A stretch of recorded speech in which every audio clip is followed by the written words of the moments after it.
The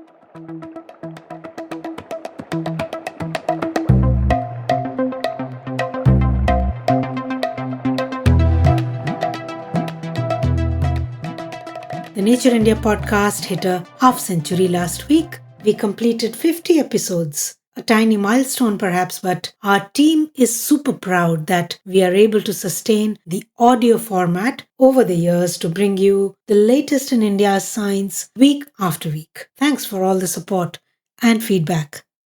Over to this week in India Science, your bite-sized catch-up of everything you missed from the world of science in India. I am Subhra Priyadarshini.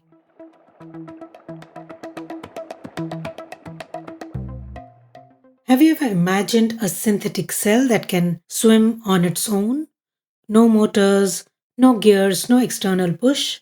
At the Indian Institute of Science Education and Research, Mohali, researchers have created artificial vesicles. These are tiny bubbles made of a single lipid bilayer, thinner than a human hair, that can spin and swim through fluids, powered entirely by enzyme activity. They attached a flexible enzyme called SRTA to the surface of these vesicles. As the enzymes clustered and reacted, they disrupted the vesicles' symmetry and generated internal forces. What was the result? The result was self-propelling motion, spinning, gliding, even helical swimming like a tiny submarine.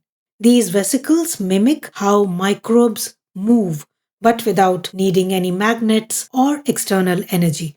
The team believes that they could one day deliver drugs, detect diseases, or even act as soft microbots in the body. Read the research highlight on Nature India to know more.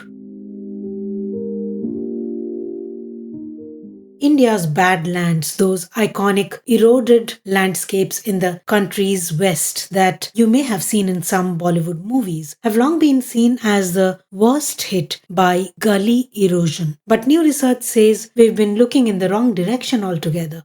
A team led by Anindya Majhi at the University of Manchester has just completed the first detailed national map of gully erosion hotspots.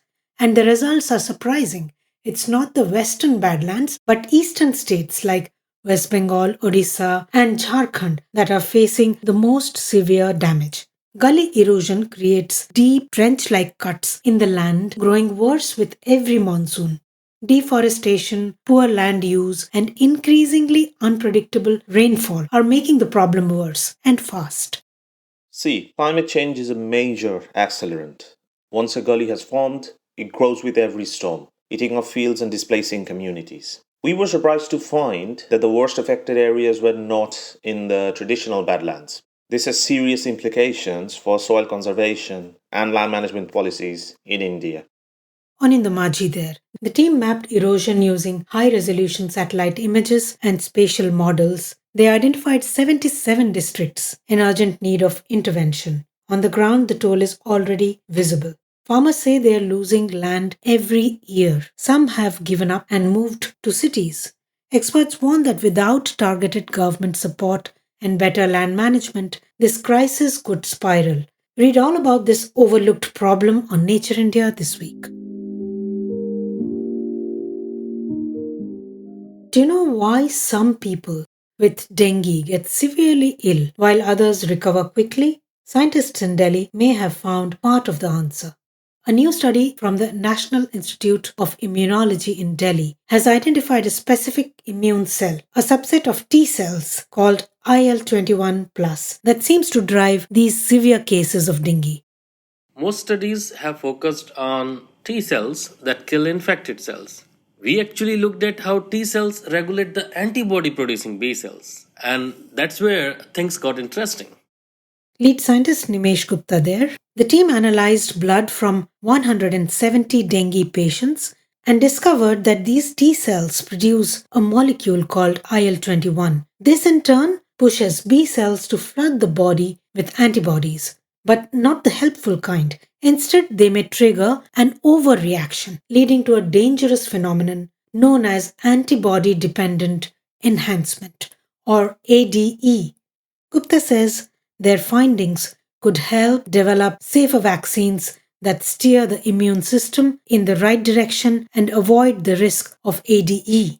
Read all about it on Nature India this week.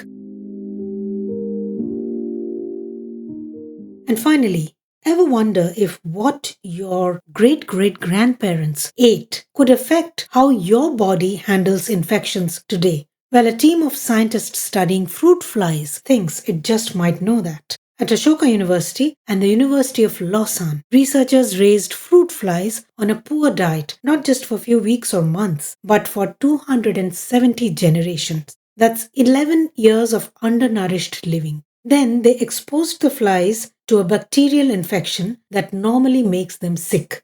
And here's the twist: the poorly fed flies handled the infection better in their youth than their well fed cousins. Not because they killed more bacteria, but because they tolerated the infection better.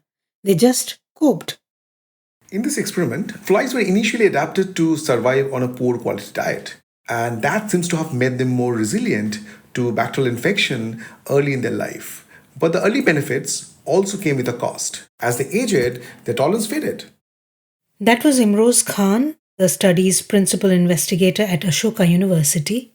So there's a trade off. Being tough early in life might mean burning out faster later on. It's a new evolutionary angle on how diet over generations shapes immunity. And it raises some fascinating questions about human health and aging. That's all for this week. Stay updated with the latest on Nature India. This is Subhra Priyadarshini, and you were listening to This Week in India Science on the Nature India podcast.